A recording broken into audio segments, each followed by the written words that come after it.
राजकीय घडामोडी, सामाजिक विश्लेषण, कृषी विभाग, कला व मनोरंजन विश्व आणि क्रीडा क्षेत्रातील बातम्यांचे ताजे व अचूक अपडेट्स। महाराष्ट्र शाही न्यूज मराठी, बातमी मागची बातमी, शोध सत्याचा। टीव्हीएस मोटरच्या अधिकृत विक्रेते शिवशंभू टीव्हीएस एंटरप्राइजेस बोटा आपल्यासाठी घेऊन येत आहेत उत्तम मायलेज, स्टाईल्स आणि फीचर्स यांसारखी वैशिष्ट्ये असलेल्या टीव्हीएस कंपनीच्या बाईक आणि स्कूटर विविध सीसी मध्ये शिवशंभू टीव्हीएस एंटरप्राइजेसच्या भव्य दालनात उपलब्ध। आपल्या स्वप्नातील उत्तम मायलेज व आराम देणारी गाडी घेऊ इच्छित आहात तर मग आज संपर्क करा शिवशंभू टीव्हीएस एंटरप्राइजेस बोटा। आमच्याकडे उत्तम मोबदल्यात दररोज एक्सचेंज सुविधा तसेच कमीत कमी व्याज दरात व सुलभ हप्त्यात तत्काळ फायनान्स सुविधा उपलब्ध। टीव्हीएस कंपनीचे सर्व स्पेअर पार्ट योग्य दरात उपलब्ध तसेच सर्व गाड्यांची सर्व्हिस कामे समाधानकारक केली जातील। आमचा पत्ता पुणे नाशिक राष्ट्रीय महामार्ग Bota bypass service road, Shivshambhu enterprises building Bota, taluka Sangamner. संपर्कासाठी proprietor Shri Sopansheth Shelke Patil, mobile number 9860554151 व 7798919091। नमस्कार, महाराष्ट्र शाही न्यूज चॅनलचं आज आई कळमजाई माता गडावर आगमन झाले। खरोखर त्यांचं मी देवस्थान कमिटीच्या वतीनं मनापासून स्वागत करतो आणि या ठिकाणी आपल्या विनंतीनुसार या परिसराची, या यात्रा महोत्सवाची थोडीशी माहिती मी आपल्या माध्यमातून या ठिकाणी देत आहे। खरं तर अतिशय जागृत अशा प्रकारचं हे आई कळमजाई मातेचं मंदिर या गडावर खऱ्या अर्थानं सह्याद्रीच्या पर्वतरांगेमध्ये आपण पाहतोय की या कळमजाई माता गडाच्या उत्तरेला भगवान बाळेश्वराचं मंदिर आहे आणि याच कळमजाई माता गडाच्या दक्षिणेला खऱ्या अर्थानं आपल्या 12 ज्योतिर्लिंगापैकी असणारं भगवान भीमाशंकराचं अशा प्रकारचं जागृत त्या ठिकाणी मंदिर आहे आणि म्हणून याही मंदिराला अगदी पुरातन शिवकालीन अशा प्रकारचा खूप मोठा इतिहास आहे। आई पार्वती मातेनं, जगदंबेनं या ठिकाणी तपश्चर्या केलेली आहे म्हणून तपस्या भूमी म्हणून खऱ्या अर्थानं ही जागृत भूमी या ठिकाणी मानली जाते। आई कळमजाई मातेच्या दर्शनाला येणाऱ्या प्रत्येक भाविकाला खऱ्या अर्थानं नवसाला पावणारी आणि संकटाला धावणारी अशा प्रकारची आख्यायिका या जगदंबेची आहे आणि म्हणून तिचा उत्सव हा अनादी कालापासून या ठिकाणी होत आलेला आहे। या उत्सवाचं वैशिष्ट्य म्हणजे या ठिकाणी चुडीपातळाची मिरवणूक असते, त्याच्यानंतर या ठिकाणी वाघाची मिरवणूक असते आणि दिवसभर अशा प्रकारे बैलगाड्यांच्या शर्यती असतील, कुस्तीचा आखाडा असेल, अशा प्रकारचं स्वरूप असतं। अलीकडे आपण पाहतोय की या आधुनिक युगामध्ये खऱ्या अर्थानं ज्या गोष्टी येणाऱ्या वारकऱ्यांना, भाविकांना सुखसुविधा निर्माण करून देण्यासाठी अहोरात्र अशा प्रकारे देवस्थान ट्रस्टच्या माध्यमातून या ठिकाणी काम चालू असतं। आपण पाहिलं असेल की यावर्षीच्या कार्यक्रमाची रूपरेषा म्हणजे यात्रा महोत्सवाची रूपरेषा खरं तर 12 नोव्हेंबर 2025 ते 17 नोव्हेंबर 2025 अशा या कालखंडामध्ये या ठिकाणी भव्यदिव्य स्वरूपामध्ये या आई कळमजाई मातेचा यात्रा महोत्सव या ठिकाणी संपन्न होणार आहे। दिनांक 12 म्हणजे उद्यापासून खऱ्या अर्थानं या ठिकाणी या महाराष्ट्राचा रांगडा खेळ ज्याला आपण म्हणतो बैलगाडा शर्यत, त्या बैलगाडा शर्यतीला या ठिकाणी प्रारंभ होणार आहे आणि ती बैलगाडा शर्यत खऱ्या अर्थानं या ठिकाणी उद्यापासून प्रारंभ होणार आहे। पहिली फेरी 12 नोव्हेंबर ते 14 नोव्हेंबर या ठिकाणी होणार आहे। जवळजवळ 600 बैलगाडा मालकांनी या ठिकाणी सहभाग नोंदवलेला आहे आणि आपल्या आजूबाजूच्या जवळजवळ 5 जिल्ह्यातील बैलगाडा मालक या ठिकाणी या घाटाला येऊन आपली बैलांची कला या ठिकाणी दाखवणार आहेत। खरं तर मोठ्या प्रमाणामध्ये बक्षिसंसुद्धा या यात्रोत्सवाच्या निमित्तानं अनेक अशा प्रकारे दाते मंडळींनी, दानशूर मंडळींनी यामध्ये ठेवलेले आहेत। त्यामध्ये प्रथम क्रमांकाचं बक्षीस जे पहिल्या फेरीला आहे ते 1,01,111, द्वितीय बक्षीस 75,777 आणि तृतीय बक्षीस 55,555 आहे। आणि जी मेगा फायनल आपण म्हणतो की 3 दिवस झालेल्या यात्रेच्या नंतर जे मेगा फायनल होणार आहे त्या मेगा फायनलला मात्र खूप मोठ्या प्रमाणामध्ये अशा प्रकारच्या वस्तू स्वरूपामध्ये बक्षिसं या ठिकाणी आहेत। मला वाटतं महाराष्ट्रामध्ये अनेक मोठमोठ्या यात्रा होतात, अनेक मोठमोठे घाट त्या ठिकाणी संपन्न होतात। अगदी हिंदकेसरी घाट आपण महाराष्ट्रामध्ये होताना पाहतोय आणि त्याच धर्तीवर या ठिकाणी आई कळमजाई माता गडावर हा हिंदकेसरी घाट यावर्षी बनवण्याचं स्वप्न साकार झालेलं आहे। गेले कित्येक वर्षाची असणारी आस यावर्षी सर्वांच्या माध्यमातून, सहकार्यातून या ठिकाणी जवळजवळ 50 ते 55 लाख रुपये खर्चून या ठिकाणी हा बैलगाडा घाटाचं निर्माण कार्य झालेलं आहे। तुम्ही जर पाहिलं तर इतर घाटांमध्ये आपण ज्या काही महाराष्ट्रामध्ये बैलगाडा यात्रा पाहतो, बैलगाडा घाट असतो, परंतु पुढे जे काही बैल अडवण्यासाठी थांबवण्यासाठी जे तळं असतं ते तेवढ्या प्रमाणामध्ये अतिशय सुरक्षित नसतं, परंतु आई कळमजाई माता गडावर अतिशय इनोव्हेटिव्ह नाविन्यपूर्ण अशा प्रकारचं हे तळं या ठिकाणी बनवण्यात आलेलं आहे। या डोंगरदऱ्यामध्ये राहणारी जी काही शिवकालीन माणसं होती त्या माणसांना खऱ्या अर्थानं ही दगडी बांधकामाची रचना अवगत होती आणि तुम्ही जर आता तळ्याचा त्या ठिकाणी व्हिडिओ घेतला तर सुंदर अशा प्रकारचं 7-8 फुटाचं उंचीचं तळं दगडी बांधकाम त्या ठिकाणी केल्यामुळं आणि बैलांना नैसर्गिकरित्या दगडाची जाण असल्यामुळं त्या ठिकाणी आपोआप बैलाचं जे काही वेग आहे तो कमी होतो आणि बैल पुढे न धडकता अगदी शांतरित्याने त्या ठिकाणी उभा राहतो।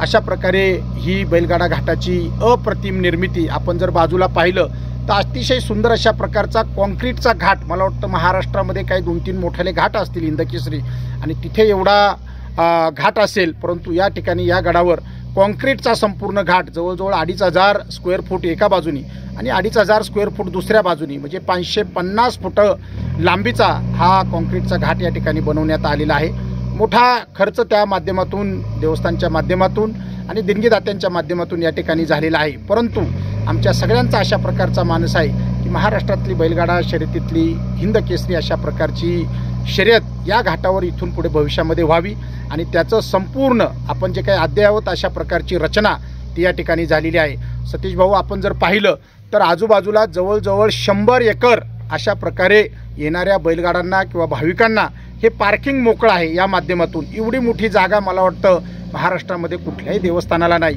की जिथे पार्किंगसाठी 50 एकर बैलगाड्यांसाठी आणि 50 एकर या ठिकाणी भाविकांच्या वाहनांसाठी पार्किंग होऊ शकते।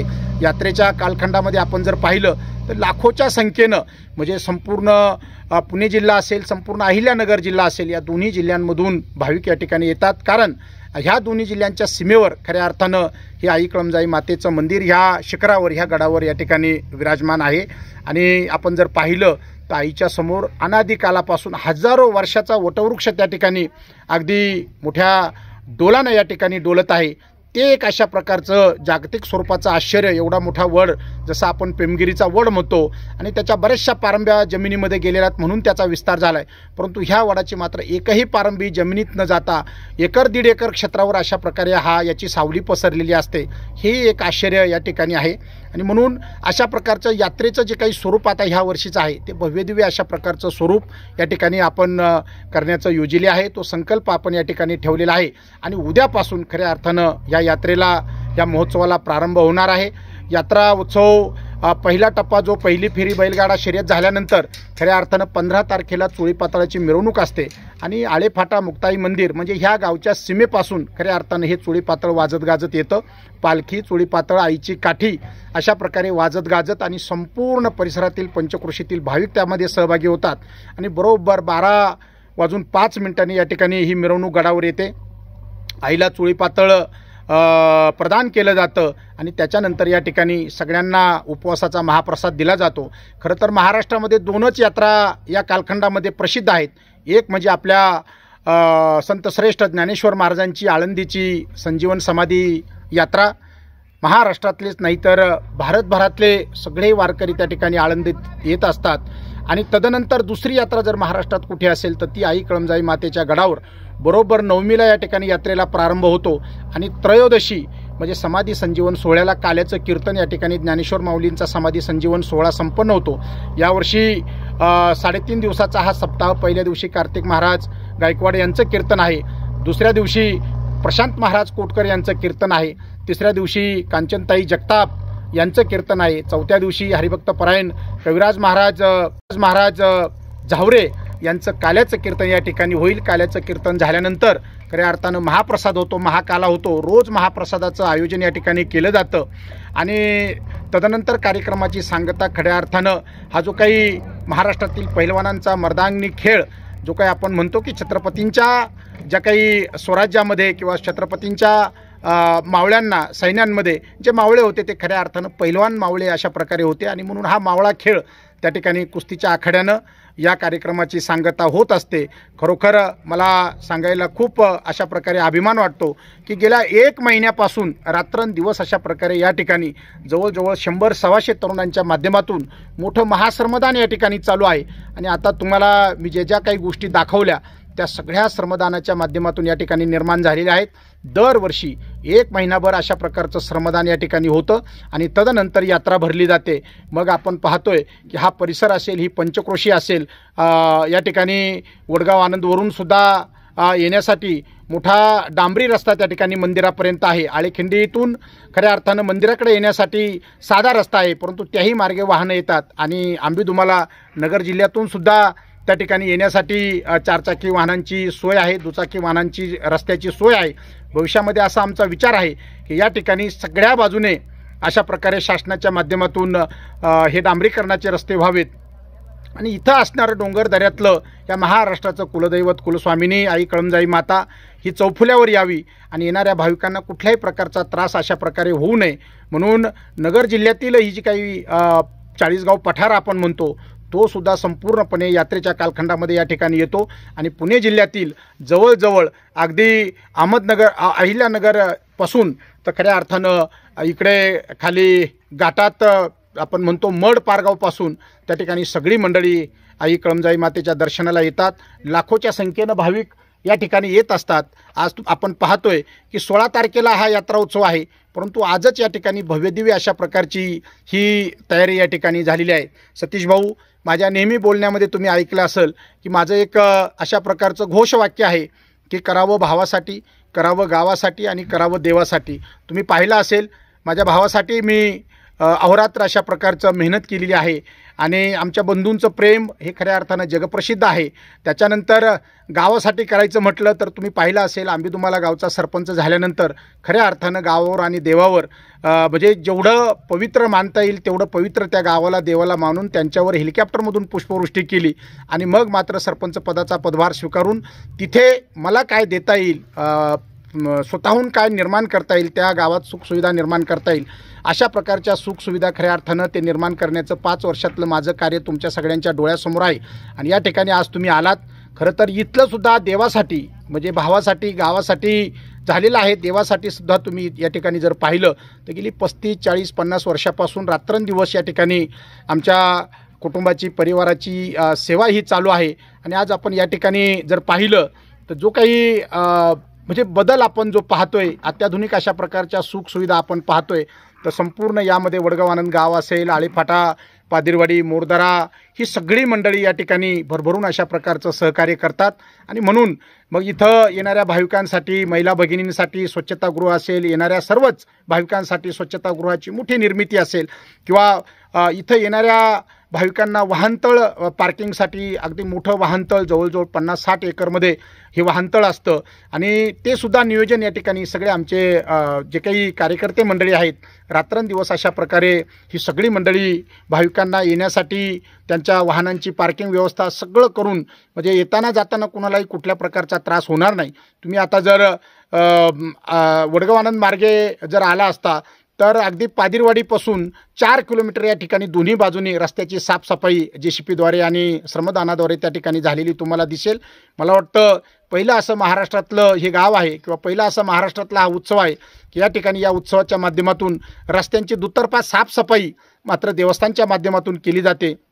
नाहीतर आपण पाहतो की वर्षभरातून एकदा यात्रा भरते आणि त्याच्यानंतर परत देवस्थानाकडे मात्र कोणी फिरकत नाही. परंतु इथे 24 तास आणि 12ही महिने अशा प्रकारचं काम या स्वरूपामध्ये या ठिकाणी चालू असतं.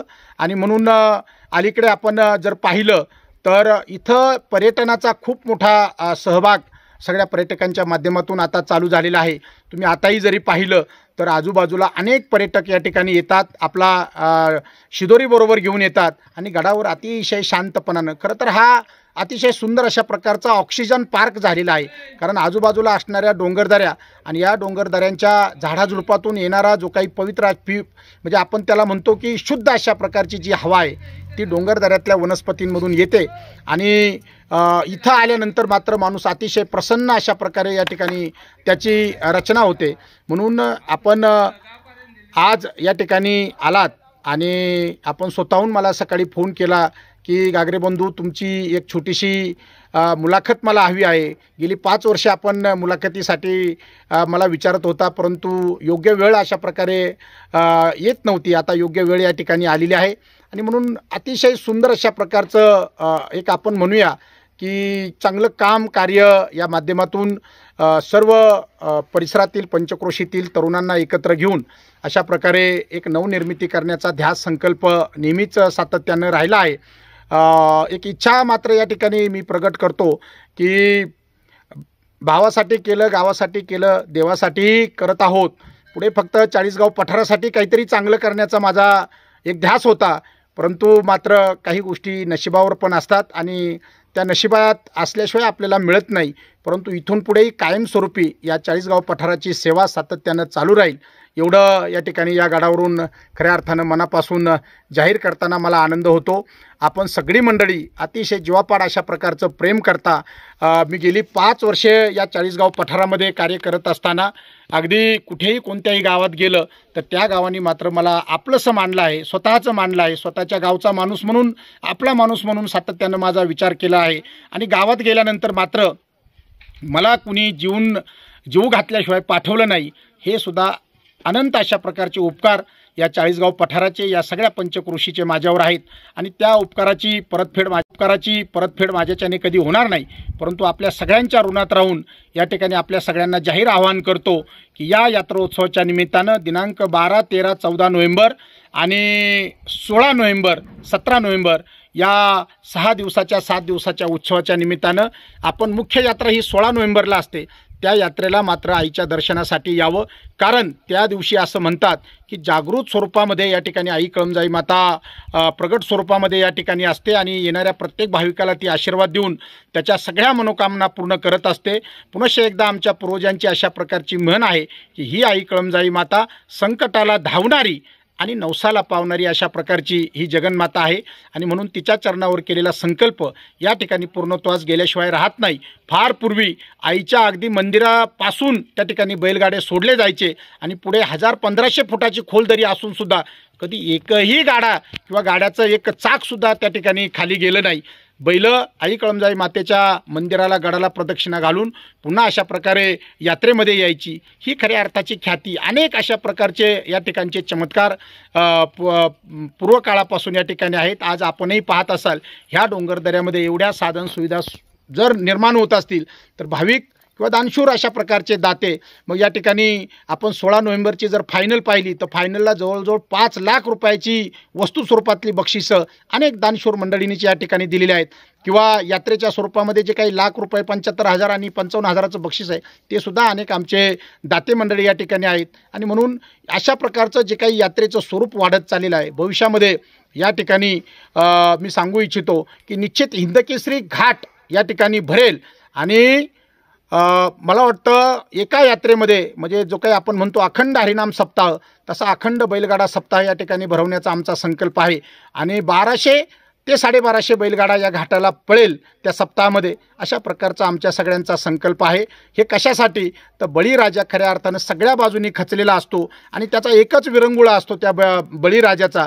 कारण आपण पाहतोय की या ठिकाणी सरकारही बळीराजाला तेवढी मदत करत नाही आणि वातावरणही बळीराजाला तेवढी साथ देत नाही. वातावरण कधी पाऊस तर कधी ऊन तर कधी थंडी आणि त्यामुळे येणाऱ्या पिकामध्ये त्याचं नुकसान होतं. सरकार योग्य भाव देत नाही किंवा सरकार इतर सुविधासुद्धा देत नाही. मग बळीराजांनी जगायचं कसं तर खऱ्या अर्थानं हा बैलगाडा खेळ या माध्यमातून त्याला तेवढाच विरंगुळा प्राप्त होतो आणि त्याच्या खऱ्या अर्थानं या विरंगुळ्यासाठी ह्या बैलगाडा घाटाचं एवढं मोठं नियोजन या ठिकाणी होतं आहे. आपण महाराष्ट्राच्या अनेक गावागावांमध्ये पाहतो की त्या ठिकाणी वार्षिक यात्रा महोत्सवाच्या निमित्तानं नवसाचे अशा प्रकारचे पूर्वीपासूनचे बैलगाडे पळायचे.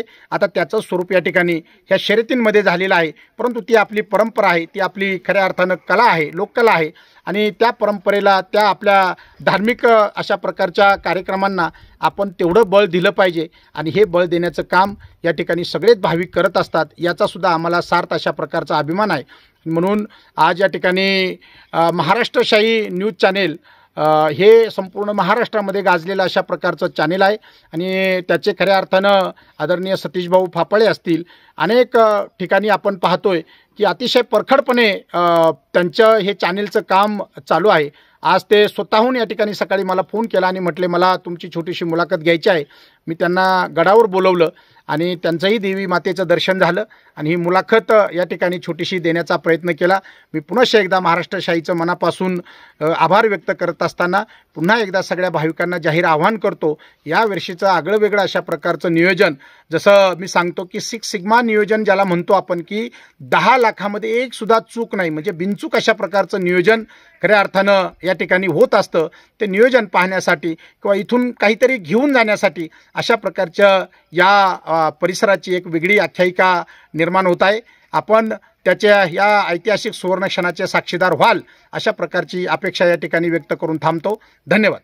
महाराष्ट्र शाही न्यूज मराठी, बातमी मागची बातमी, शोध सत्याचा.